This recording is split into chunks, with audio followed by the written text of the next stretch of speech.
Let's take a look at Magnificent Seven stocks. Still moving to the upside today after rallying this week along with the broader market recovery. Nvidia is back in positive territory for the year with Meta and Microsoft hovering around the flat line year to date. Joining us now, Kimberly Forrest, Bokeh Capital Partners founder and chief investment officer. Kimberly, always great to have you on here. To what extent do you think this most recent rally is a signal of a comeback for tech for the year? Sure. Well, it's really hard to divorce yourself from, the thing that's growing, and that would be tech.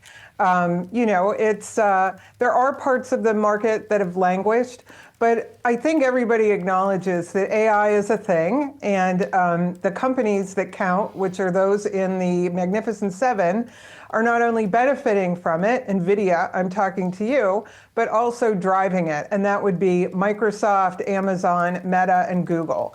So I think because AI is still in the forefront of most growth-oriented and certainly momentum-oriented investors, that's why they love them.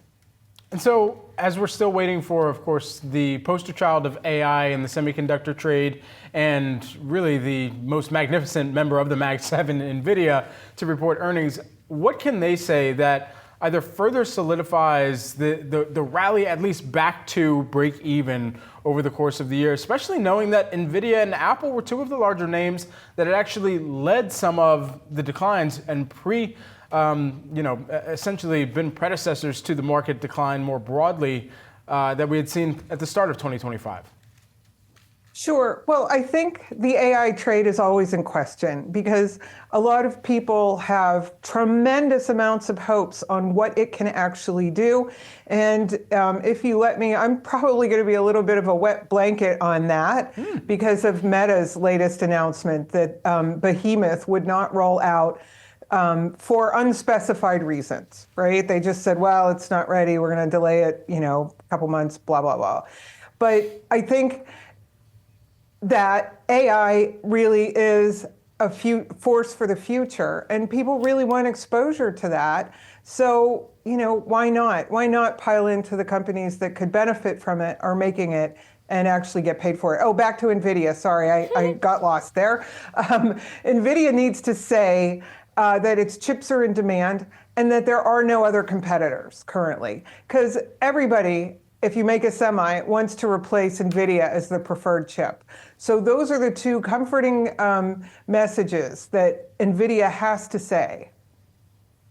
Well, Kimberly, I know that you have a particular interest in LLMs and Meta's Behemoth, but I want to tie it back to Nvidia, to the point that you're making here, because if we as investors can't really get clarity on who's going to have the best LLM, what the timelines are going to look like, the argument I've heard from sources like Dan Ives is you buy what's juicing the LLMs regardless, aka Nvidia. How do you rate that framework of thinking for investors?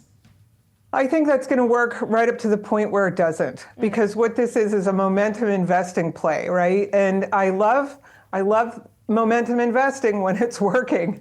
But here's what the problem is. The top buyers of Nvidia are playing this game that they are going to continue investing at the same rate their competition is, because the minute one of them takes their foot off the gas pedal, they're going to become irrelevant. Not just lose first place, we're talking irrelevancy, right? So that's why Dan's argument works. Now, I'm not saying they would collude, but they might get to a point where they say, oh, gee, the promise of truly autonomous learning, where we don't have to have any human governors on there, they just know the truth. If that can be formulated or programmed, we'll say, maybe this is a winner in perpetuity for as long as I'm going to be in this business, right?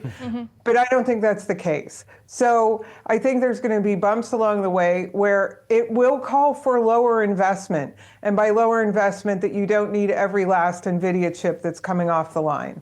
What do you believe about Magnificent 7 performance relative to the rest of the 493 in the S&P in your outlook? Well, I think it's merited. They're showing growth.